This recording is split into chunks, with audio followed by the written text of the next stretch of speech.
mi mana minja okofo mi mana minja okoke hasidi de segele no de ala ya ka kobe ka kejola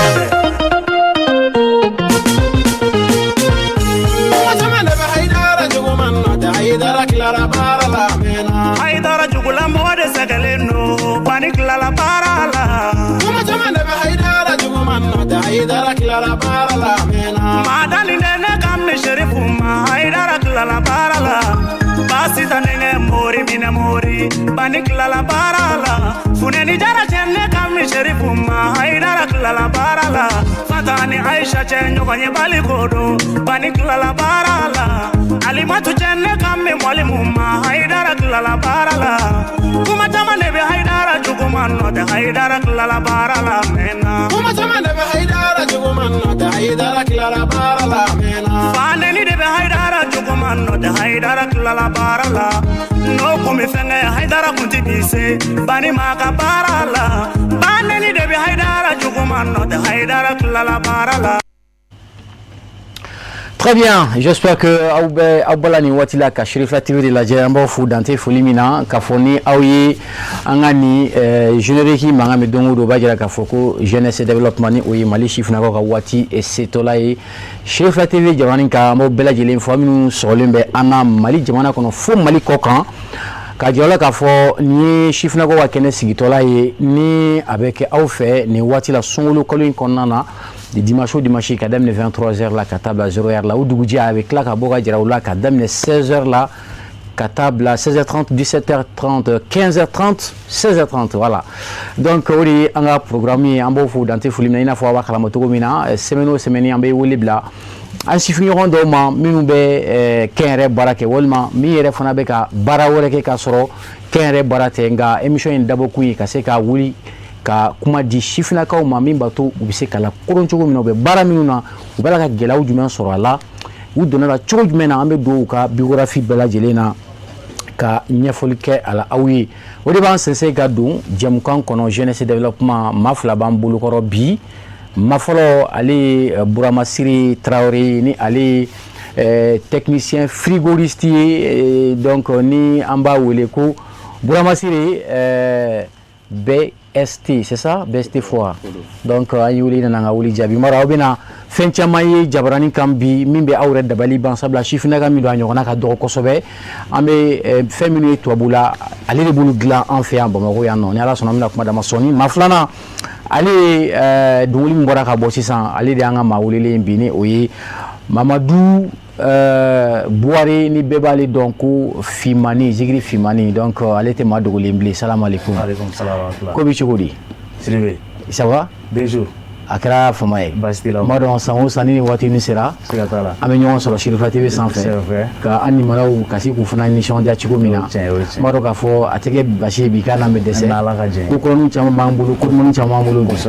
Alors 600 en bas faut quoi danser jeunesse et développement soni. Machallah. Ambe jamukan damne 600. Merci. Alors, tout de suite, Niafoutogomina, vous êtes l'un des jeunes aujourd'hui qui incarne le courage, la fierté et la combativité aujourd'hui. Ni Oekafo, Mamindou, Timinagadi, Sebe Serakan, Timinanda Serakan, Ode Kabera Konana Ayewole, Kafoko, Bouramasiri Traoré, Yanangata Rodjanfolo, Bouramasiri rejoint. On a concocté un petit portrait pour vous, dont nous allons vous montrer ça juste après. On se retrouve. Monsieur Bourama Traoré bangena Banaba région de Koulikoro a Shibeta Sam Wan Shegina Shifina Kado aka kalan jora ka to klasi nanina kada kalan yelema chugo yauka sanfla o kofe Monsieur Bourama Traoré togo sebena kalarola wafo kalaro makome dersa kalaro no ye kurane kalaro ye ni aye sanfla kalan nyona ke o kurane kalaro na Monsieur Bourama Traoré ga chesri na ga jija koson ami sigi ka bolo flada asengate aye barakanu baraminye sogofere o kofe aduna jagola samba fla ani kononton wakati ni aye chesri chaman ke o jago la samba fla ani tan fla wakati Monsieur Bourama Traoré kumeta sugula ni abita barake pièce détaché la avant que aka are togola boutique daele ayere ye samba fla ani tan duru wakati la san 2019 wagati Monsieur Burama Traoré yɛlɛma don a ka baara la ni a ye baara kanu baara min ye bolola baara ye n'o ye frigo dilan ye. An bɛ don min na ko bi a kɛra o cɛbangana dɔ ye. Monsieur Burama Traoré furulen don den 2 bɛ a bolo. A ye aw sɔgɔlen to Shirifila TV la sɔɔni aw ni Monsieur Burama Traoré bɛna ɲɔgɔn sɔrɔ. Voilà, donc a bɔra ka nin portrait min lajɛ sisan o bɛ tali kɛ an balimakɛ ni o ye maa min b'an bolokɔrɔ bi Burama Sile Traoré ni bololabaarakɛla don ale ka baaraw bɛ tali kɛ fɛn min ye ka frigow de dilan ka aw bayɛlɛma k'u kɛ makoɲɛfɛnw ye kɛrɛnkɛrɛnnenya la n'aw mako bɛ a fɛn fɛn na yan'aw ka taa san Chine walima yan'aw ka taa san Faransi Bamako faba kɔnɔ yan nɔ ale de b'a dilan ka walasa aw ka se ka gilasi caman bɔ cogo min na k'a sɔrɔ aw ma musaka caman bɔ frigo dilan o masakɛ ale de ye. Ayiwa Saba Traoré i ka kɛnɛ. Alhamdulillah. Et j'espère que émission diyalen don i nana Shirifila TV plateau kan bi. Kosɛbɛ. Ni siɲɛ fɔlɔ ni e siɲɛ fɔlɔ ye ka na yan'an ka taa yɔrɔ jan an bɔra ka portrait min lajɛ sisan k'a fɔ k'u ye maa ye maa min ka baara bɛ tali kɛ frigo dilan kan mais yan'an ka taa ɲɛfɔ est-ce que portrait in kɔnɔna na je crois que est-ce que an y'a bɛɛ fɔ dɔɔni Burama Sile yɛrɛ ka daminɛ ka denmisɛnninya waati la fo ka na bila bi la est-ce que an ɲɛna fɛn dɔ kɔ dɔɔni yan? Non, hakili t'a la ko a ɲinɛna fɛn ma. D'accord. Ok, donc nisɔndiya fɔlɔ jumɛn b'e la i nana plateau kan Shirifila TV kan yan nɔ yan'an ka taa ni jamukan ye. N b'aw fo a ka mɔgɔ kunbɛcogo ɲuman na o ko kɔni tiɲɛ yɛrɛ la ko sigira a sigicogo ɲuman na. D'accord. Burama Sile i ka baara ye ko ye frigo dilan ye nka frigo nasuguya ka ca. Kosɛbɛ. I n'a fɔ an ye jabara min na cogo min na frigo i b'a dilan cogo jumɛn na? N bɛ frigo ninnu dilan ka daminɛ gilasi den 100 ka se den 1000 ma ani boulangerie tigiw ka gilasi barija ninnu an b'olu dilan sabu n'i ye frigo misɛnnin dɔ ninnu ta k'a lajɛ minnu bɛ dilan Europe jamana ninnu kan olu fanba ti anw bɛ gilasi minnu utiliser yan olu fanba ti baara kɛ n'o gilasi ninnu ye sabu olu bɛ gilasi misɛnmanin ninnu de sɔrɔ restaurant tigiw bɛ baara kɛ ni minnu ye fo b'a kɛ verre ninnu kɔnɔ. Mais an ka jamana tile bonya kama ani mɔgɔ caman mako bɛ se ka jɔ gilasi la gilasi kuru kumaba ninnu donc bon o kama olu bɛ frigo ni mun dilan ka na anw fɛ yan o fanba gilasi tata la o cayalenba ye den 40 o n'a ɲɔgɔnnaw bon anw ta in dun ye an b'a jateminɛ an ka jifiri kumaba in bɛ se ka bila mun kɔnɔ k'a daminɛ a den 100 ka se fo den 1000 ma donc o la i b'a ye tuma la boulangerie tigiw bɛ se ka u ka baara kɛ n'o gilasi ninnu ye jɛgɛtigiw fana bɛ baara kɛ ni a ye gilasi bari jamja in fana ale ka di boulangerie tigiw ye kosɛbɛ kosɛbɛ ani an ɲɛ bila jabara min na cogo min na voilà ani jamadonyaw la kɔɲɔkɛlaw fana mago bɛ se ka se ale gilasi bari ma bon a bɛ mɔgɔ caman dɛmɛ dɔw ka baarada yɛrɛ don kosɛbɛ an n'u bɛ baaraw kɛ an bɛ machine dilan olu b'a gilasi feere. Donc e bɛ frigo min dilan e ko ko a frigo kelen-kelenna bɛɛ bɛ se ka gilasi den joli la bɛɛ a dɔgɔman de ye den 100 ye tile kɔnɔ voilà a b'o bɔ heure 12 heure 12 voilà o bɛ n'a fɔ tile 24 heures kɔnɔ a bɛ siɲɛ 2 de kɛ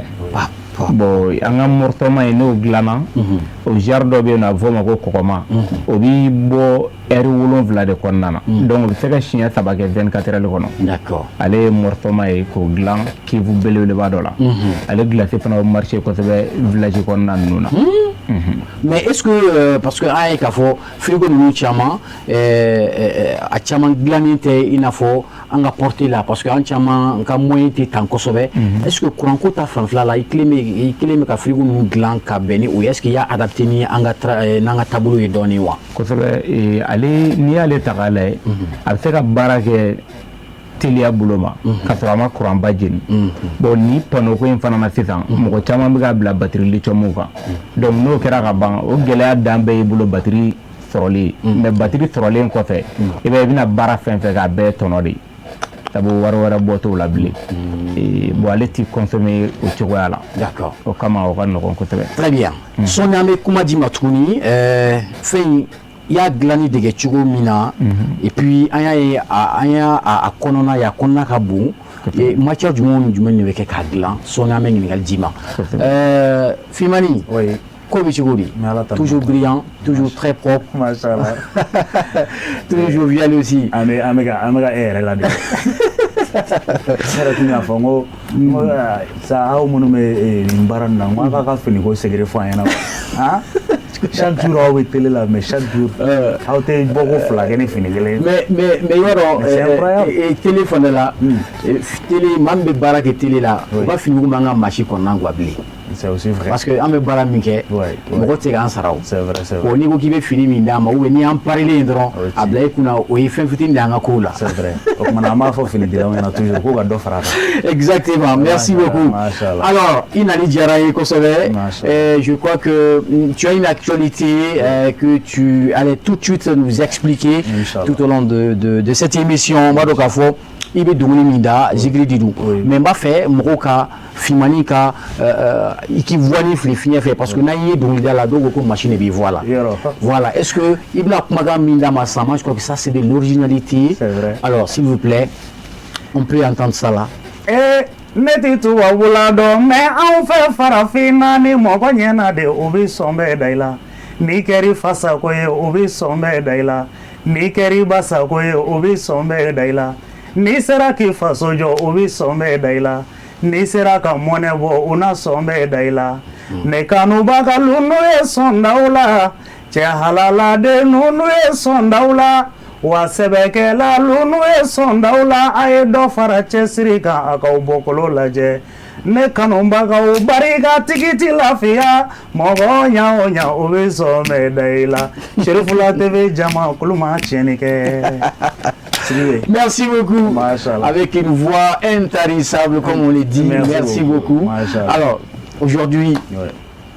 Madoka fo watu watini bina nga plateau kan ini bina sama phénomène de là. Alors Madoka fo émission dialino déjà saloni bitekele ambe ala fo wala mi salon irana nina ambe anka kenani la alhamdulillah. Alors ambe ala fo ola kosobe o émission da jumembe la ina nga kuma so kono ka fo ko ina na sama nguni mundila masha OK amanga kuma damne auzu billahi minash shaitanir rajim bismillahir rahmanir rahim ka soli kira kontiki kan ka anfa karamɔgɔ an ɲɛma le guide religieux d'Ansardine. C'est ça. Ani Mali yɛrɛ diinɛ ɲɛma l'influent voilà Seyid Cherif Ousmane Madani Haidara an b'a n'a ka denbaya fo f'u sigiyɔrɔ la inchallah ala k'a nafa n'u barika amina rabbi amina donc k'a fɔ an nisɔndiyalen don an bɛ sunkaloba in de kɔnɔ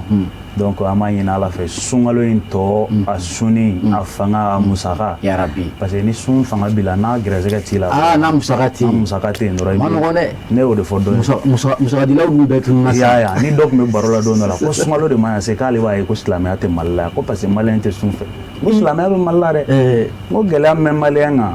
n'i y'a bila arabuw kan u tɛ sun don voilà o ye tiɲɛ u tɛ sun don surtout an filɛ contexte min kɔnɔ voilà c'est très très difficile donc an bɛ ala deli ala ka sunkalo musaka nɔgɔya an bɛɛ lajɛlen ala ye salon ta tɛmɛ an ɲɛna hɛrɛ la an ko ala ka ɲinanta yira an na an ni dɔw y'o fɔ ɲɔgɔn fɛ olu m'a ye u ma foyi kɛ ala la anw minnu fana ye ɲinanta ye an ma foyi di ala ma donc n bɛ ala fo nin sunkalo in caman caman ala ka caman yira an ka jɛ k'o kɛ ɲɔgɔn fɛ amina rabbi ala ka laɲiniw bɛɛ lajɛlen ya rabbi vraiment nisɔndiyalen don ala ko dugawu minɛ nka ɲinan filɛ ni salon ma kɛ kelen parce que salon nin waati y'a sɔrɔ maa caman wele ka sukaro caman d'a ma mais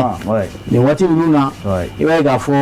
bɛɛ bɛ k'a yɛrɛ ɲini vraiment bon la vie aussi c'est ainsi bɛɛ bɛ k'a yɛrɛ ɲini mais an ye fɛn dɔ fana ye ka fɔ mɔgɔw bɛ ka kule ko wari tɛ Mali la wari bɛ Mali la dɛ mais i b'a dɔn pour que i ka fɛn sɔrɔ Mali la bi bi in na f'i ka bɔ k'i yɛrɛ ja k'o yɛrɛkɛ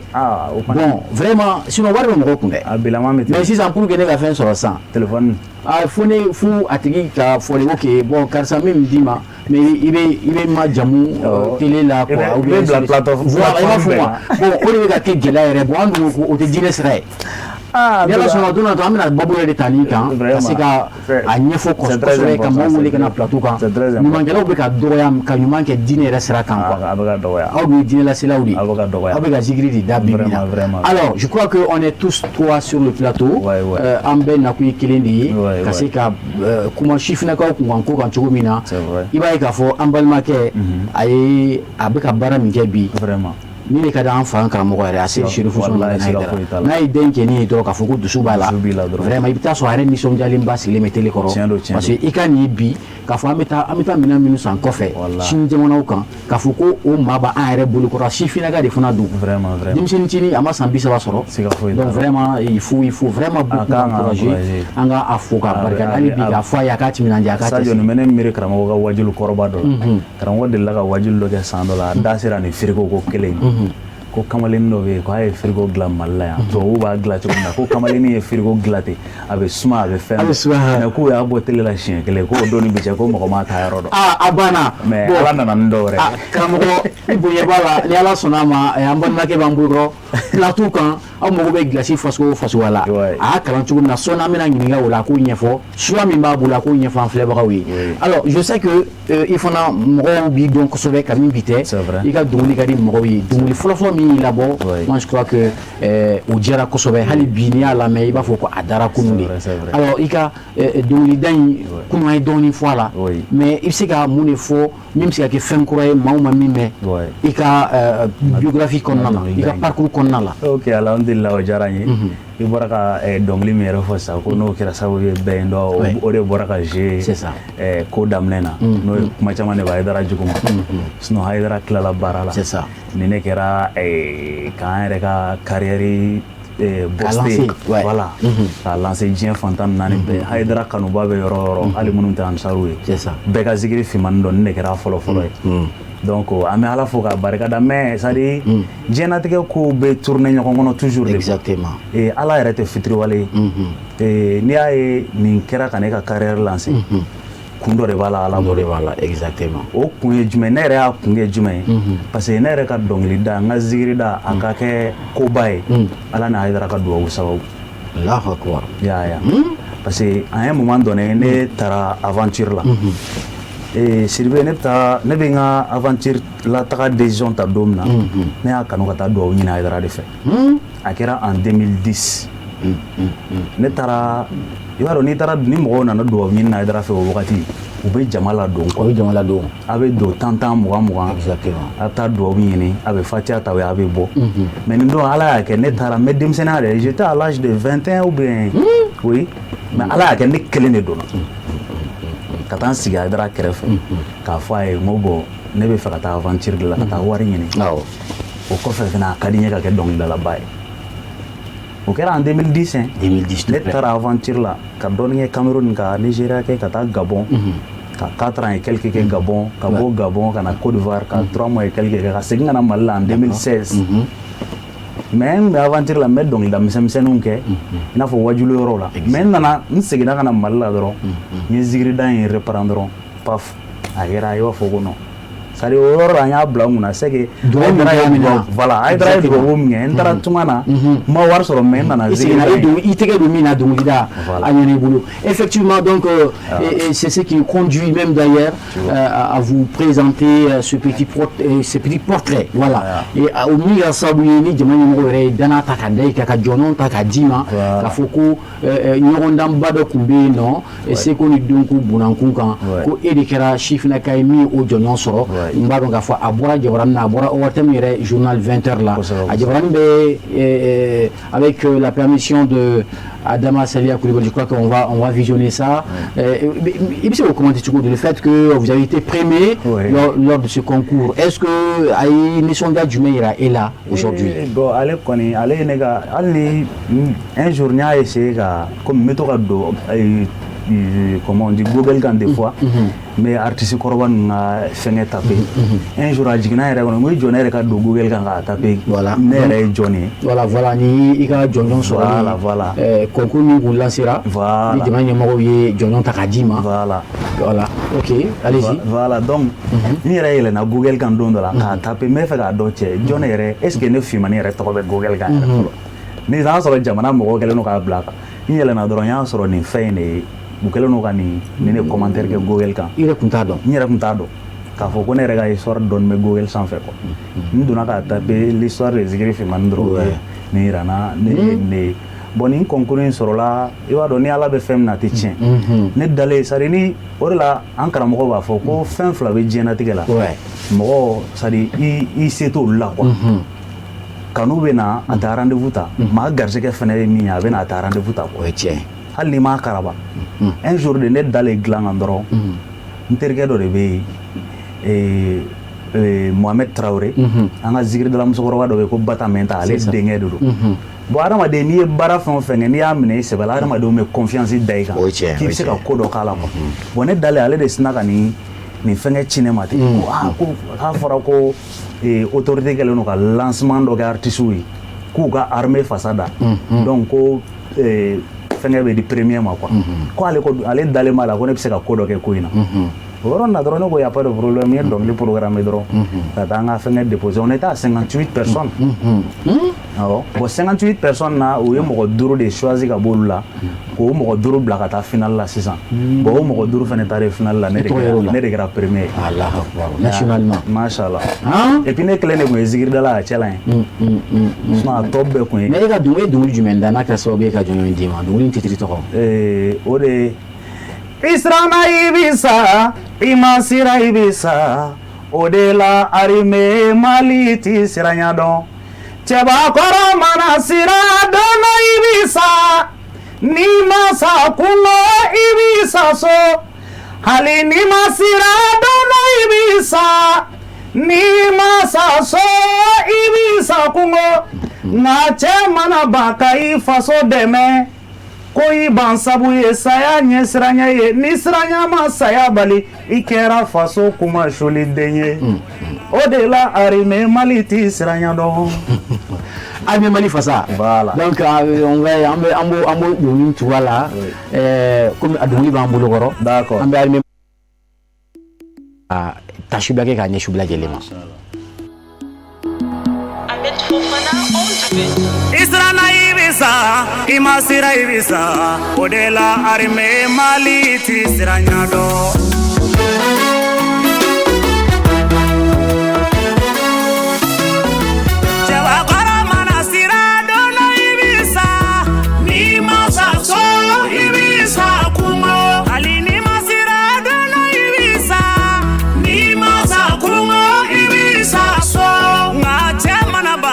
faso deme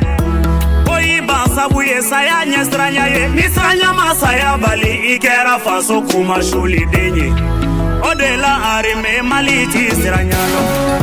farinsi armée o ma sira wa o tɛ sira babonyadenw don o ma sira wa o tɛ sira babonyadenw don o ma sira wa o tɛ sira marifatigi armée Mali ti sira jugu kunba tigɛba armée Mali ti sira jugu daba faraba armée Mali ti sira sabu Israna ibisa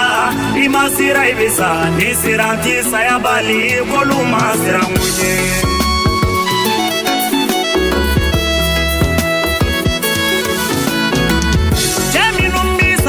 kata saya nɔfɛ o ye cɛ kaba koman ye cɛ tɔw cɛ la nka muso min bi cɛ ye saya sira sanfɛ ka kila ka sɔn ka furu cɛ sugu ma arime cɛw furu musow aw ni musomanga limaniya na aw ni musomanga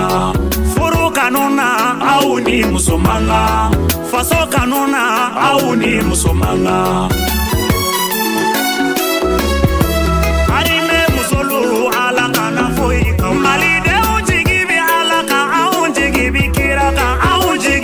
arime Mali kan wa andale mala arime Mali ti jigi cinye saya ka bisa malo ye arime Mali bolo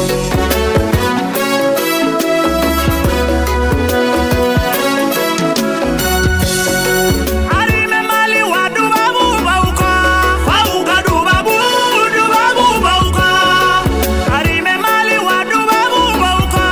fauka dubabu bauka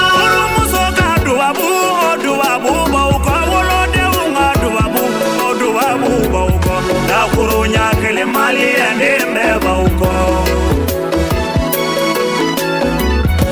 mogabi jama arime Mali ko fe inyani arime Mali nye ibi kuka jonde odela Mali ende untisra jugu bora corona Mali ende untisra jugu bora kilebi Mali ende untisra jugu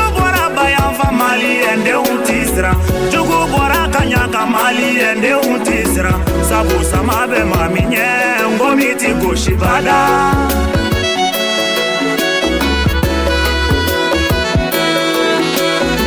Finitigi minnu sala faso ko la anw mi dubabu dɔnkɛ ko Ala ka hinɛw bɛɛ la aw sara aw ni lekomanaw da.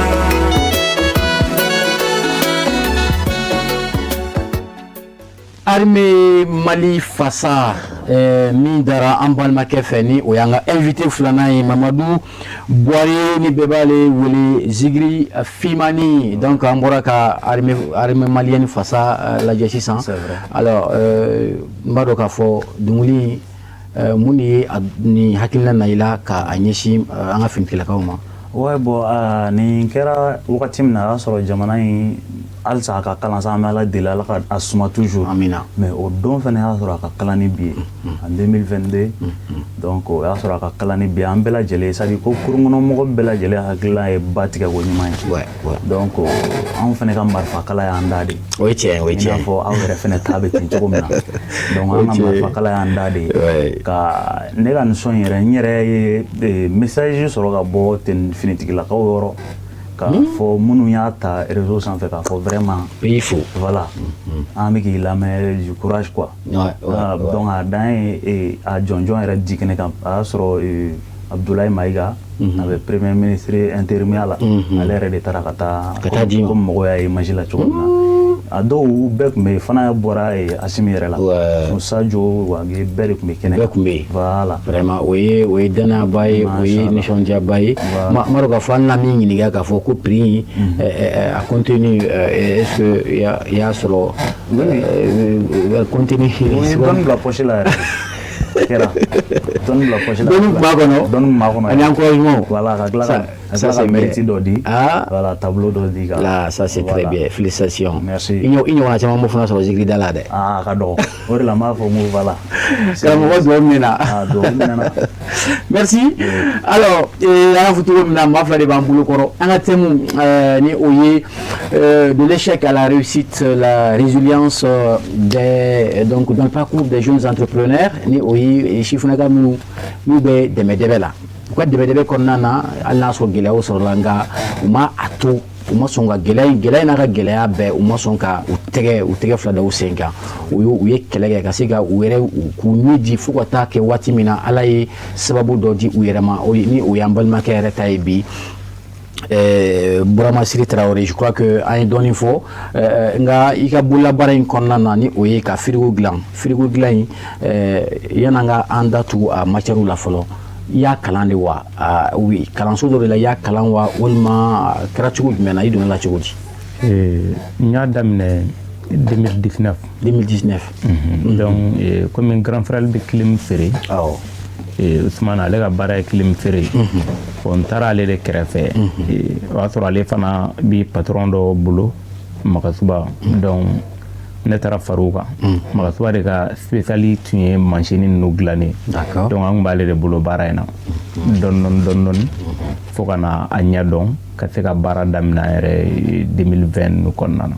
2020 donc i donna frigo dilan in kɔnɔna na 2020 non 2019 de donna ok mais 20 an ye baara daminɛ yɛrɛ ok yala au départ i ye baara kɛ dɔ de bolo k'a ɲɛdɔn wa walima a kɛra cogo di n ye baara kɛ Magasuba de bolo la Magasuba kosɛbɛ ok donc i tɛgɛ don cogo ɲɛna non a cogo ɲɛna i caman fɔlɔ an b'a fɔ yɛrɛ de maintenant f'i yɛrɛ nana yɔrɔ dayɛlɛ 2020 c'est ça siga foyi t'a la ok yɔrɔ in dayɛlɛ waati yan'an ka se yɔrɔ dayɛlɛ nin yɛrɛ ma yala degun dɔw sɔrɔla daminɛw la wa a daminɛ na gɛlɛya dɔɔni sɔrɔla la parce que a daminɛ la i b'a ye mago bi walasa ka se ka magasin ta ka se k'a sara a décollage la mɔgɔw i bɛ siran la fɔlɔ k'a fɔ est-ce que i bɛna se k'a sara bon o b'a sɔrɔ minɛn bɛrɛ t'i bolo mɔgɔ t'i bolo bon mɔgɔ kelen dun ka baara in kɛ gɛlɛyaba de b'a la a baara walasa ka se k'a nɔgɔya i bolo f'i ni mɔgɔw de k'a kɛ ɲɔgɔn fɛ donc o kama a daminɛ gɛlɛyara dɔɔni yɛrɛ de d'accord mais ni Ala ka dɛmɛ ani mɔgɔw an tɛmɛna d'accord o kɛra donc portrait kɔnɔna na an y'an da tu dɔɔni na ni o ye i ka début la depuis i ka dɔgɔ fɔ kalan i tun bɛ to kalan kɛ nka i sera kilasi 4nan kalan danna sira la an y'a k'a fɔ ko min y'a dan sira la o kɛra yɛlɛmabaw dɔ tun donna kalan kɔnɔna na ni o ma taa i ka faveur la o la dɔrɔn i ye kalan bila alors kalan in bilali kɔfɛ i nana fɛn fana daminɛ ni o ye ka sɛ feere k'o commercialiser alors i sera ka o bɛɛ kɛ cogo jumɛn na ka sanga ni i ka sifinya fitininw waatiw ye o wagati na o ko ninnu kow cayara kosɛbɛ mais laɲini tun ye fɛn dama dama de tun ye miirina mun min hakili kɔnɔ o ye ne tun bɛ miiri fɛn kelen de la o miiri in de bonyana kosɛbɛ n'o ye k'a fɔ n ka miiri la n ye kodɔn ka sɔrɔ an bɛ cɛkɔrɔba ka du kɔnɔ bon k'a ye ale sera ka du jɔ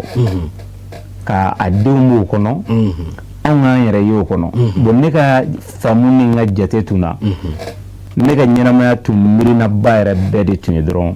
ale ye mun kɔni kɛ ka tɛmɛ ale la non c'est-à-dire fo ne fana ka se ka du dɔ sɔrɔ don dɔ o ka kɛ quoi n'o tɛ n tɛna jɛ n'o ye fiyewu ni ma se ka sɔn o ma o de tun y'i ka objectif ye miirina in kun fanga ka bon ne hakili la ka sɔrɔ hali a ɲɛ tɛ se ka fɔ a daminɛna ni so jɔlen fɔlɔ parce que ale bɔgɔso de tun jɔ a ka du kɔnɔna na donc i b'a ye ni mun kɔrɔbayara dɔɔni o b'a lajɛ ka so dɔ jɔ i yɛrɛ bɛna don so mun kɔnɔna la o kɛra min an bɛ Bankɔni Farada la Bankɔni Farada an ka cɛkɔrɔba komi ale banna 2009 u b'a wele Tiani Tarawele dɔw ko Bankɔni Tiani bon o ko ninnu miirina bonyana mais n nana so in jɔ 2016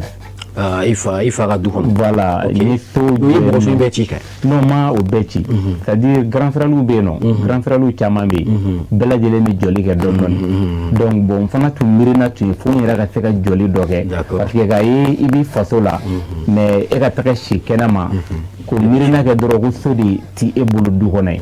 c'est à dire n'o kɛra ne hakili bɛ se k'a fɔ n yɛrɛ non o b'a yɛrɛ est ce que e ma dɛsɛ est ce que e ma to kɔfɛ cogo di jɔyɔrɔ bɛ yen nɔ mais e ma se ka jɔli kɛ e sɔnna nin k'e sɔrɔ cogo di c'est à dire hakili ma sɔn o ma quoi bon miirina ninnu kama o kama kalanko yɛrɛ si ma se ka sira sɔrɔ bilen donc tellement ko dusukolo min tun b'i la non a ko in ye o miirina in ye n sɛgɛn kosɛbɛ donc kabini e ka dɔgɔ ni dusukolo bɛ e la a ka bon hakili ma c'est à dire miirina in taara ne bolo ka sɔrɔ hali a ɲɛ tɛ se ka fɔ ni ne tun y'a baro bɔ n ka musokɔrɔba ye k'a fɔ n bɛ fɛ ka so jɔ tuma dɔw la o bɛ yɛlɛ de k'a fɔ ko cogo di ko est ce que e tɛ k'a miiri de ko sɔnni dugu ka jɛ ko kow bɛ yɛlɛma k'e bɛn'o jɔ wari jumɛn de la ka sɔrɔ i tɛ baara la parce que o y'a sɔrɔ ne bɛ 60 ninnu minɛ ale bolo dɔrɔn 60 awɔ 60 di yan ta ne bɛna fɛn dɔ san donc k'a ye ko n bɛna so jɔ o kumaden in ale dabali bɛ ban o la baara yɛrɛ t'e bolo i bɛ sojɔ ko kuma de la n'o sojɔ in miirina kɔni n ka jate la n ye san dɔ bɛlɛ n ko n t'o jɛ a la n ko ne y'o jɛ n ko gɛlɛyaba de b'a la o kɔni n ko yɛlɛma cogo foyi t'a la f'a ka kɛ n ko f'a ka kɛ o kɛra san jumɛn o kɛra 2016 o y'a sɔrɔ ko bɛɛ lajɛlen tun ka gɛlɛn ne tun bɛ baara o baara la o baara ni bɛɛ lajɛlen tiɲɛna a bɛɛ jɔra sira la o bɛɛ tun tiɲɛna o ko ma diya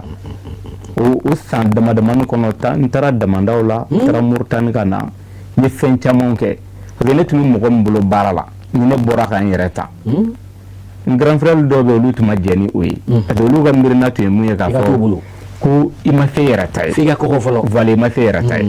ne ko non ko o tɛ n ko c'est à dire ne miirina ye mun ye ko in na baara la ne bolo baara in tɛ laban o la parce que n'i bɛ mɔgɔ min bolo baara la i yɛrɛ ka jate la sisan e bɛ baara in na mais i hakili la i bɛ fɛ ka mun kɛ est ce que hali n'e tora ale bolo baara la o ko in mana taga hali ɲɛfɛ i ka ko bɛna yɛlɛma ka kɛ jumɛn de ye n'i ka calcul ma jate ɲuman d'i ma o la i yɛrɛ hakili la dɔrɔn kana continuer quoi parce que a continueli bɛ n'i bila fili de la f'i ka se k'i tilen yɛrɛ hakili kɔnɔna na ni miiri ma sɔn mun ma dɔrɔn miirina sɛbɛ ta i ka baara kɛ n'o ye donc o kama ne ko n ka patron ma n ko komi ne tun donna i bolo baara in na ko n bɛ fɛ ka a kɛ n yɛrɛ ye don dɔ la de n ko e hakili la ne bɛ se ka fɛn kɛ bi ya a ko n dɔgɔ k'i bɛ fɛ yen ne ko bon n ko n'o don sisan n ko n ye wari dɔɔni mun mara ka n to i bolo baara la n ka sara tun ye 100 de ye a wagati don o don nga marali sera bisheki nyogoma ngo bi bolo bi awa ngo est-ce que obse ka baranga ko obse ka damne ale era de place ni ka dia ika patron awo yo mo yana ma ere la nga professeur do la quoi aba sangari ayi place ni ka dia ka kila ka mina ngore juru do na ka faranga warka patron mo yana mo be mais o baran geleya kera muni c'est-à-dire fon fe bine bolo bedu na barala ani magasin ni blangroti imbli fruit imbli donc grand frère minnu tun kan ka dɛmɛ dɔɔni kɛ ko in na olu tun ka kuma de bɛ kɛ anw y'a fɔ i ye k'e ka n'i yɛrɛ ta an y'a fɔ k'i ka to nin bolo i pressera kojugu voilà olu b'o fɔ donc c'est-à-dire ne k'u ma n ko gɛlɛyaw ka di ne ye n ko sabu ne dalen dɔ la gɛlɛya bɛɛ lajɛlen ni tɛmɛ n ko nin ko in ni tɛmɛ n ko siga kɔni tɛ ne na fɛ mais a bɛ gɛlɛya a bɛ tɛmɛ donc an nana to o baara in kɔnɔ ne ko n ka patron ma n ko n bɛ fɛ ka magasin bila a ko n dɔgɔ ko to a la ko don o don k'i kana 200 minɛ ko to magasin na ko fɛn min ye n'i y'o mun fɔ n ko nin ko in a bɛnna n ma kosɛbɛ n ko mais miirina la o t'a sɛbɛsɛbɛ ye n tɛ fɛn bilen ka kɛ sababu ye ka degun dɔ se ma wari bɔli la n k'a to ma mi ko dɔ kɛ donc n ye yɛlɛma don kow la ka taga sɛ baara kɔnɔ tuguni i m'a ye chefina ka kulo bɛ nin na donc chef mara in donc a bɛna fɔ y'ale baara kɛ siɲɛ 2 de kɛ n ye sɛ baara kɛ siɲɛ 2 fɔlɔ o 2009 la n tun bɛ yen après n y'o jɔ ka taga wurulema in ne tun na donc wurulema tiɲɛni ne seginna ka taa n ka sɛ baara in patron de fɛ yen n ko n b'a fɛ ka don baara in na tuguni n ko parce que an ka baara dɔ in n tun bɛ ka mun kɛ n k'o tiɲɛna o ko ma parce que ale ye mɔgɔ ye n'i ye fɛn fɔ ale ye hali n'a sɔrɔ ale fana bi degun de la mɔgɔw dɛmɛli kɔnɔ o y'ale ka base yɛrɛ de a ko n ma ko aw de ye baara in daminɛ depuis 2009 ko ne ko k'i bɛ na tuguni ko gɛlɛya foyi t'a la ko na donc n taalen o baara de la n ye dɔɔni mun sɔrɔ o kɔnɔna na parce que n tun bɛ k'a calculer k'a fɔ n bɛ fɛ ka sojɔ mun kɛ o miirina in tun bɛ yen donc n ye sɛ baara in daminɛ dɔrɔn pari dɔ tun bɛ yen 5000 ne tɛna ka don pari in na k'o fɔlɔ cɛ 500 ani 7000 donc ne ye pari cɛ dɔrɔn ka sin ka n ka so daminɛ voilà fankelen ni ko de bɛ kɛ pari sarali la donc ka sɔrɔ ka wuli ka jɔ pari sara de fɛ sisan i bɛ fɛn o fɛn n'i ye i b'a bɛɛ de kɛ ɲɔgɔn kan walasa ka se ka 5000 in sɔrɔ kalo la ka t'o di bon o 500 ni 7000 in sera ka so fɛ a kundama la sisan e m'a ye siman o y'a sɔrɔ tɔliw bɛ bili tɔli a daminɛ na dɔw tun bɛ k'a fɔ ko n k'a kɛ bilili ye n ko fɛn o fɛn bɛ yen n'i b'a dɔn a tɛ se ka laban e fɛ ka n'a daminɛ tɛ gɛlɛya b'a la donc so sera a kundama la o 2016 kɔnɔ komi n tun bɛ wurulema baara in na n kɛlen ka n ka minɛnw bɛɛ feere ka b'o la o wari tora n ka patron bolo 2018 wagati n nana o wari minɛ ale de bolo sisan ka sɔrɔ ka so in tɔli da ka kiripe ka to in tɔli da o kɔnɔna na tiɲɛ yɛrɛ la i ma kɛ tiɲɛnikɛla ye i ma kɛ tiɲɛnikɛla ye ka pari in sara ka tɛmɛ donc sojɔ in miirina o bɔlen a la c'est à dire i b'a dɔn toujours a bɛ k'i kɔnɔ ko dɔ mun b'i ma yɛrɛ ko n'o kɛra k'i tilala mais o kɔfɛ hakilina wɛrɛw de bɛ na sojɔ in bɔra yen dɔrɔn duko mun bɛ n kɔnɔ o fana hakilina nana a wari dun tɛ yen o wagati la nka a dusu b'i la a ko ma nɔgɔya fama nɔgɔya non vraiment il a un parcours i kan ka fɔ sojɔ in na ne nana ye c'est à dire n'a sɔrɔ k'i bɛ fɛ ka k'i fa ɲɔgɔn ye so sanni sisan e bɛ fɛ ka du dɔ jɔ ko parce que i fa ye du san e dun ye denmisɛnnin de ye a wari t'i bolo ni i ye miirili kɛ k'a ɲini k'i bɛ sanni kɛ 10,000 ninnu kɔnɔ ko n'i ma kunnaja n'a gɛlɛyara i tɛ se fa ka jalama bilen n'i hakili jagaba dɔrɔn e t'i ka cɛkɔrɔba ye sanni kɛ gɛlɛyaba de la i miiri bɛ se k'a jira la ko non k'a y'a san tuma min dugukolo kun ka nɔgɔ donc i tile la wagati mun ka yɔrɔ mun ka jan i la a ɲini jamujan dɔ kɔnɔ dɛ n'i ye yɔrɔ jan dɔ layɛ 60,000 40,000 hali n'a cayalen kɛra 100,000 n'o de b'i bolo e tɛna taga yen dɛ mais o san walasa don dɔ a kana fɔ ko nin yɔrɔ in tun bɛ yen nin da in na o ka k'i tilela ko dɔ ye k'e tema y'o la i dun tɛna se ka gɛlɛman sa donc o la n taara sanni kɛ Doɲumana kɔfɛ Doɲumana n'i tɛmɛna Sirokɛ ka sirafara in kan sirafara min b'o kɔfɛ a gauche o yɔrɔ kɔnɔna na n ye terrain 2 commun ko 70,000 donc to sa wa kɛmɛ wa kɛmɛ ni wa mugan donc n'o san walasa ka hakili lafiya k'a fɔ cogo o cogo dɔ b'i bolo sisan miirina in a ka kɛ tiɲɛ de ye quoi c'est ça i m'a ye parce que fɛn mun n'i tɛna taa kɔnɔ f'i denw n'i ti luwanze wɛrɛ la f'i bi cɛkɔrɔba kɔni fɛ yen ka ban gɛlɛya t'a la bilen fɛn mana diya don dɔ a bɛ kɛ dɔw ka yɔrɔ ye ça c'est clair yɔrɔ tɛ diya mɔgɔ la siga foyi t'a la an bɛ yɔrɔ min na mɔgɔbabu yɛrɛ la nɔ dans les années 2010 2007 ninnu est-ce que mɔgɔw tun bɛ sɔn ka na yan nɔ gɛlɛya b'a la dɛ bon mɔgɔw bɛ to sigili de la yɔrɔ ko miirina la ka miiri n mago b'a la n kɔrɔ yan fa si tɛ se ka kɛ bilen o nata ninnu donc don nataw la a bɛ kɛ nimisaba de a bɛ kɛ nimisa ye vraiment Ala k'an bɛɛ kisi u ma vraiment ni ni émission jeunesse et développement yɛrɛ ka laɲinibaw ye ka wuli ka se sifinnakaw ma k'u wele ka na u ka parcours ɲɛfɔ u ye gɛlɛya minnu sɔrɔ ka tɛmɛ ani fana hakilina minnu fana b'u la entrepreneuriat ni o ye kɛnyɛrɛ baara kɔnɔna ye vraiment e ye min fɔ a ka vraiment ni ɲɔgɔnna ka dɔgɔ sifinna kun la ko kabini i ka dɔgɔ ni hakilina bɛ sɔrɔ i la vraiment hali bi an bɛ dugawu de k'i ye i kelen bɛ k'i tɛgɛ don baara min na Ala ka wiriwa i bolo Ala ka u sabati i bolo hali bi nka an bɛna an da tun min na hali bi o de ye machine ninnu ye matériel ninnu i b'u dilan cogo min na souvent matière minnu bɛ kɛ ka u dilan matière fasuguyaw jumɛn bɛ kɛ k'u dilan ale bɛ dilan ni dɛn de ye cuteri mun bɛ kɛ frigo kɔnɔ o co genre dɔ de bɛ yen nɔ i b'a ye trotiw bɛ yen indemiw bɛ yen donc frigo bɛɛ n'a a ta dilan cogo don an bolo donc o co ninnu de bɛ installer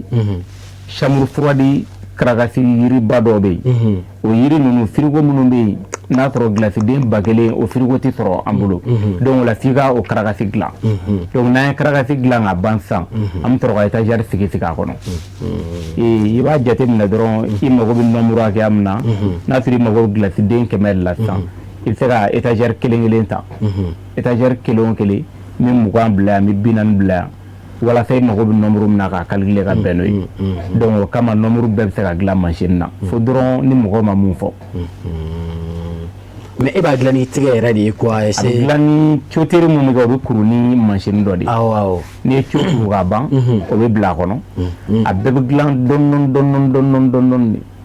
fo ka ban mais cogo bɛɛ la kɔni ni marché bɛ yen nɔ yɛrɛ funteni kɔnɔna la i b'a se ka frigo den 5 ninnu dilan tile kelen kɔnɔ donc ni mɔgɔ min ye commande lancer a mɛnni min kɛ an bɛ 3 jours de di 3 jours a bɛ se ka kɛ k'a ban kɔnɔ mais frigo tɔ dilanni bɛ cogo min na aw fana bɛ ninnu dilan tan ka hélice ni fɛnw bɛɛ k'a la olu bɛɛ bɛ k'a la kosɛbɛ n'i y'a ye dɔrɔn i t'a dɔn i t'u dɔn ka bɔ ɲɔgɔn na i n'a fɔ a jamujan bɛ yen a dalen bɛ voilà a dalen bɛ yen nɔ ani boulangerie tigiw ka glace barija in aw b'o fana kɛ voilà an b'ale fana kɛ a tɛ tɛmɛ o kan Fimayi ko frigo in kelen k'a bɛ a daminɛ gilasiden 100 ka se fo den 1000 ma den 1000 mais den 1000 o bɛ se ka o bɛ se ka glace don kelen a bɛ glace ka sɔrɔ heure 15 yɛrɛ ma dafa 1000 awɔ gilasiden 1000 a tɛ courant ba fana ta non a tɛ courant ba ta parce que système dɔ de don a dilannen don système dɔ de ye walasa a bɛ se ka teliya ka sɔrɔ a ma courant ba jeni bon n'i y'ale ta k'a lajɛ i b'a ye caman b'a ye ko clim b'a la ko est-ce que ko clim tɛ courant jeni i b'a ye jate dɔw de don n'i ye glace ta tantan dɔrɔn na sisan i b'a ye mun bɛ gilaceden 100 bɔ Bamakɔ yan nɔ glace tantan na o den 100 tɛ 1000 jate yan donc n'i ye 1000 ta k'a lajɛ sisan ni o tigi sera ka feere kɛ ka kɛ a kana bɔko 2 in yɛrɛ ta dɛ an ka kɛ bɔko 1 o kan ka bɛn kalo la 230 de ma bon i b'a ye cogo bɛɛ la ale clim courant sara bɛ se ka bɔ o kɔnɔna na bon i b'a ye damanda ninnu na u bɛ baara kɛ ni cracheur ninnu de 1115 olu b'a bila groupe de kan dɔw b'a bila panneau kan donc a bɛna fɔ i bɛ taa tubabu ka matériel dɔ de san ka ɲagami o la voilà n bɛ taa matériel ninnu san ka na de ok kosɛbɛ a tɛ tɛmɛ o kan bon courage a tɛ tɛmɛ o kan alors émission jeunesse et développement c'est un peu ça an bɛ découverte min na bi o de ye an balimakɛ Burama Sile Traoré aw y'a tɛgɛ nɔ ye a bɛ baara minnu kɛ an y'a caman yira u la jabaranin kan sisan quoique a bɛ baara min kɛ a bɛ maa sɔn hakili la ne ni ɲɔgɔnnaw dama sɔrɔla sisan i b'a ye k'a fɔ caman bɛ Mali bololabaarakɛlaw ka chômage la c'est important merci beaucoup pour cette vraiment énergie positive alors tout de suite Monsieur Boire bibi na actualité caman kan ka sɔrɔ i bolo min bɛ tali kɛ dɔnkilida bunankun kan alors n b'a dɔn k'a fɔ dɛmɛbagaw mɔgɔw y'i dɛmɛ i ka kunun fo bi hali bi maaw b'a la k'i dɛmɛ est-ce que donc là qu'on a en 2026 il kelen bɛ ka labɛn dɔw bila sen kan wa walima i kelen bɛ ka mun de bila sen kan ka sangani bon seli kɔni sɔnni o fana bɛ se alors n b'a dɔn k'a fɔ aw ka baara ninnu a caman bɛ kɛ seli kɔfɛ walima voilà an bɛ se ka ne faamu i ka baaraw la sisan. d'accord ni y'an ka taa yɔrɔ jan an bɛ n frère fo Traoré jamana ye nin de ye quoi ninnu mɔgɔ kelen bɛ komi jamana kelen quoi. c'est ça. bon ni ninnu fana kelen tiɲɛna a bɛ komi jamana kelen tiɲɛna. walahi ni jeune kelen ɲɛna jamana kelen ɲɛna ni jeune kelen tiɲɛna jamana kelen tiɲɛna quoi. c'est ça. donc an b'a fɔ k'a Traoré a ka kuma in fana bɛɛ kɔnɔ c'est à dire n ye fɛn min sɔrɔ a la o ye mɔgɔ y'i yɛrɛ de ye quoi. cɛ n'i ɲɛna i bɛ ɲɛ i yɛrɛ de n'i tiɲɛna i bɛ tiɲɛ i yɛrɛ de sinon a bɔra k'a ka patron ka fɔ cogo min na patron mana kɛ kɔnɔnajɛ ye cogo cogo ni e ye malangolo ye patron ye initiative min ta ka ɲɛsin a ma k'a dɛmɛ est-ce que patron b'o k'i ye. patron bɛɛ tɛ se. c'est à dire o tɛ sɔn yɛrɛ. voilà parce que ɲɛmɔgɔ yɛrɛ n'aw dusukun. voilà mais ni kalanden yɛrɛ de ɲɛna c'est à dire hali ni patron ye mɔgɔ jugu ye cogo dɔ la a bɛ fɛn dɔw faveur dɔw k'i ye. o ye tiɲɛ o ye tiɲɛ. donc c'est à dire an b'a fɔ a yɛrɛ de ɲɛna hali ne yɛrɛ ka zikirida in kɔnɔ n y'a fɔ n taara aventure la ka na ne bɔra aventure la ka na ne taara aventure kɛ minnu kɛrɛfɛ ne nalen Mali la olu kelenw de continuer na tuguni k'an dɛmɛ zikirida in hali bi Basam Kulubali an b'a fɔ Usumani Fofana c'est-à-dire ça veut dire que ne taara tunga na n'a fɔra k'i ye zikirida la i kan ka ni structure dɔw de i man ka bɔ domaine dɔw kɔnɔ mais i y'a kɛ mɔgɔlankolon ni fɛn ninnu i b'a sɔrɔ mɔgɔ b'i dɔn zikiri dɔrɔn bɛ don i la quoi. zikiri yɛrɛ ma dabɔ foyi kama ni ala kira ala ka diinɛ yɛrɛ ma jɛmuli kɛ et puis bon comportement ka n'i yɛrɛ kɛ mɔgɔ fasugu dɔw ye c'est ça. donc an b'a fɔ k'a barikada ka Tarawelelakaw fɔ i ye dɛmɛw fɔ n ka ko la n bɛ ka continuer ka dɛmɛ c'est ça. c'est-à-dire barika bɛ Tarawelelakaw la ka barika b'u la ko barika b'u la dɛ barika bɛ Tarawelelakaw la an filɛ téléso min na Seri Usumani Madana ye dara c'est ça. a mama Traoré de le Traoré voilà le Traoré donc ne yɛrɛ fana fimani dɛmɛ ba ɲɛnamaw na Traoré b'a la fo n ye fasa dumanbaw da Traoré la donc an m'o fitinin fɔ bonisi kelen d'a ma voilà m'o fitinin fɔ Burama Sire c'est ça comme a ye Traoré wala n'o ka kan ninu jɛla i tɛ nimisa ni Tarawelew jɛla i tɛ nimisa ninu jɛla i tɛ nimisa ni Turamagaw jɛla i tɛ nimisa ninu jɛla i tɛ nimisa ni Nanganaw jɛla muɲɛnɛ b'i la ni dɔnkili dali la Turama ka siw la ne n'u jɛla de Sidibe den kelen pe sabu la a ka dugu bi jɔ ne n'u jɛla dɛ walayi wa den kelen pe sabu la a ka dugu bɛ ci ne n'u jɛla de cɛ ne ni Turamagan si dɔ jɛla ko Yakuba Tarawele o de ye n bila nin na tan nin kuma man di Jaralakaw ye nka u b'a dɔn ni Tarawele siw jɛla nin kuma man di Kɔnɛlakaw ye Kɔnɛw b'a dɔn ni Turamaw jɛla cɛ Burama Sire Tarawele barika b'i la Ala k'i sago bɛ k'i ye i ye ne n'u jɛla ne ma nimisa Misa Tarawelew ka jɔnya na fɔ diɲɛ ka ban. Sidibe merci beaucoup merci pour ce hommage et vraiment ni nin ye hadamadenya ye i bɛ se min na e y'o de k'a de sisan moi je crois que ainsi va la vie exactement an bɛ jeunes Ala ka sijani kɛnɛya d'an bɛɛ ma amina an bɛɛ bɛ ɲɔgɔn bolo amina rabi merci beaucoup jamukan tɔni a man ca kosɛbɛ i bɛ se ka peut-être événement labanba minnu b'i bolo k'i ka téléphone numéro fana fɔ maa minnu fana mako b'i la i bɛ se k'i wele ni labɛn b'u bolo fana voilà donc n'Ala ka diɲɛ ye i y'a fɔ cogo min na an kɛlen don ka labɛn belebele de sabati n'Ala ye selidenni ɲuman tɛmɛ c'est ça. Le 3 avril, selidenni tɛmɛlen tile 15 c'est la première fois Zikiri Filmani ka palais de la culture ta mais concert k'a kɔnɔ c'est la toute première donc concert in concert den tɛ mais voilà artiste kelen tɛ se foyi la c'est le baptême du feu voilà a kanubagaw de bɛ se c'est ça ka artiste ka ko la ɲɛnamaya donc n bɛ Sherifi kanubaw wele et puis nin concert in assisté li jagoya Sherifi kanuba bɛɛ kan c'est ça sabu concert in yɛrɛ tɔgɔ de dala ko Chérif Tidiane Haïdara anw mi ko fanchu o kɔni Chérif la bɛɛ bɛ taa ale la don donc an kɛlen ko ka duwawu ɲini a yɛrɛ fɛ ka yamaruyaw ɲini a fɛ a y'an bilasira ni duwawu ye o fɛnɛ kɔfɛ kɛnɛ yɛrɛ présidente n'o ye kɛnɛ yɛrɛ ɲɛmɔgɔya muso ye muso min ye kɛnɛ ɲɛma la marraine c'est ale fɛnɛ ye marraine ka marraine la marraine nationale voilà c'est ça o ye Seyidatou Nafissatou Haïdara comme aw yɛrɛ bɛɛ b'a dɔn cogo Ali Boubacar Haïdara ale yɛrɛ fɛnɛ ye parrain dɔ ye l'américaine c'est ça voilà l'américaine madame Kulibali ala sɔnna ma ale est présidente ye d'accord donc date kelen tɛ le 3 avril an bɛ ɲɔgɔn sɔrɔ palais de la culture juste après le ma jɛ mɔgɔ si kɔ an taw bɛɛ welelen don hali minnu bɛ se ka avion ta ka bɔ yɔrɔ wɛrɛ aw ye na parce que tunkaranke de fana ye i fana ye tunkaranke de voilà tunkaranke minnu fana bɛ jamana kɔ kan mashallah aw bɛɛ ka bolomafaraw bila ka na walima aw ka se ka na kɛnɛ kan ni ala sɔnna ma an ma jɛ o si kɔ jeunesse développement yɛrɛ équipe fana bɛ ye kɛnɛ kan ala sɔnna ma inchallah merci i ka téléphone numéro donc numéro n'aw mago bɛ Zikiri Fimani na anw bɛ numéro an bɛ Orange Money numéro ye Orange Money c'est important 91 41 c'est ça 70 89 c'est ça n'a y'o wele dɔrɔn ani Fimani bɛ ɲɔgɔn hali bɛ Chine i bɛ se ka dépôt kɛ très bien merci alors Bourama Siré, je crois qu'on va terminer l'émission avec vous. Kuma laban kuma dafa kuma jumɛn b'i bolo ka sɔrɔ k'i ka téléphone numéro di maaw ma maa minnu mako b'i la k'i wele baara sira kan walima dɛmɛ fana sira kan c'est important. An b'i bɛɛ lajɛlen fo kuma laban na min ka mɛtiriw fo c'est ça fo min ka mɛtiriw fo olu folen kɔfɛ maaw yɛrɛ fo a diyara n ye tiɲɛ yɛrɛ la kuma tɛ n bolo ka fɔ a ka ko in kan a tigicogo ɲɛna kosɛbɛ merci a tigicogo ɲɛna merci ni mago bɛ an yɛrɛ la n'an bɛ se ka sɔrɔ numéro mun na o ye 74 74 24 50 74 74 24 50 kosɛbɛ merci donc baara sira kan fana n'a y'o wele a bɛ se ka kɛ maaw dɔw fana weleli kɛ k'u b'a fɛ ka taa baara degi la c'est important parce que jɛmukan na maa caman m'an wele maa min tun b'i ka plateau kan est-ce que an bɛ se ka taa baara k'a kɛrɛfɛ a k'an dege c'est important ni mɔgɔ min bɛ fɛ ka kuma o kan o bɛ se ka kuma an ka WhatsApp numéro la 90 28 06 59 90 28 28 06 59 06 59 a bɛ WhatsApp numéro wele maa min b'a fɛ ka taa baara sira kan ni ala sɔnna ma aw b'a sɔrɔ yen nɔ nka dɛmɛ fana sira kan walima baara ɲɔgɔnya sira kan client sira kan o de ye numéro fɔlɔ ye o de ye fɔlɔ ye 74 74 74 24 50 futeni bɛ kɛ gɛrɛ dɛ a y'aw boli a k'aw sen fa aw ka se Bourama Siré fɛ yen nɔ yanni aw ka taa frigo san est-ce que e ka frigo nin da ka gɛlɛya non a da ma gɛlɛn a bɛ taa joli la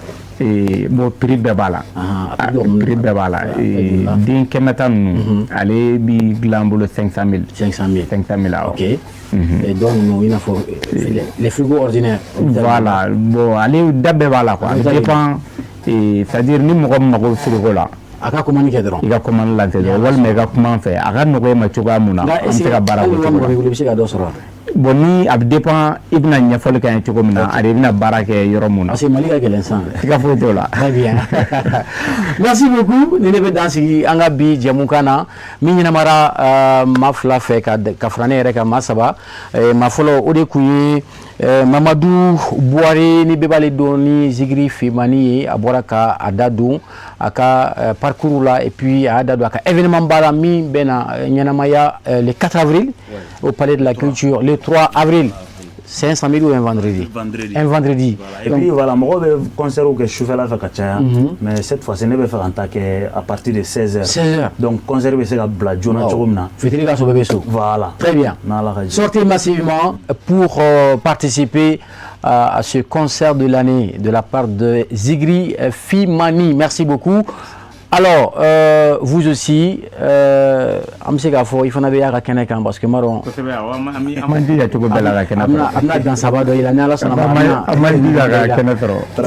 Nous faisons pas que Jemukan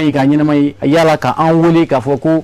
Fana ye chifna kaya bse kan wala ngane du srala ni oye 63 0012 95 63 0012 95. Voilà, c'est terminé pour aujourd'hui. Abseka Seginga Jemukan Ladje le lendemain lundi de 15h30 à 16h30 wal mabtanga bololo bela jilin sans YouTube, Facebook,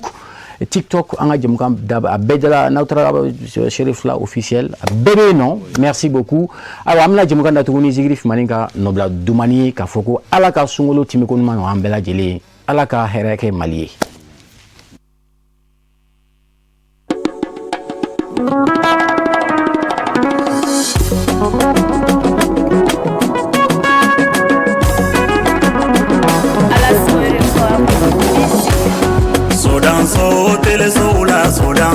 buke Sherifula TV. Sodanso tele soula, sodanso e Sherifula. Sodanso tele sotouga, sodanso e Sherifula TV. Sodanso tele soula, sodanso e Sherifula TV. Ala yera sona ka Sherifula ke sodanso e. Ala kira sona ka Sherifula ke sodanso e. Haidara e duwa buke Sherifula ke sodanso e. Duwa bujabira wa Sherifula ke sodanso e. Silame uye duwa buke ku Sherifula ke sodanso e. Duwa bujabira wa Sherifula ke sodanso e. Mumini uye duwa buke ku Sherifula ke sodanso e. Duwa bujabira wa Sherifula ke sodanso e. Malide nyuma ye duwa buke ku Sherifula ke sodanso e. Duwa bujabira wa Sherifula ke sodanso e. Dununya sodanso tele toula sodanso Sherifula TV. Sodanso tele soula, sodanso e Sherifula TV. Sodanso e ika malaka ngani makae yorobare. Sodanso e ika dukula ngani makae yorobare. Sodanso e ika dukono ngani makae yorobare. Sherifula TV de kera sodanso e aka jamana konona. Sherifula TV taraka sodanso e wali jamana kono. Sherifula TV kera sodanso e aka dugu konona. Sherifula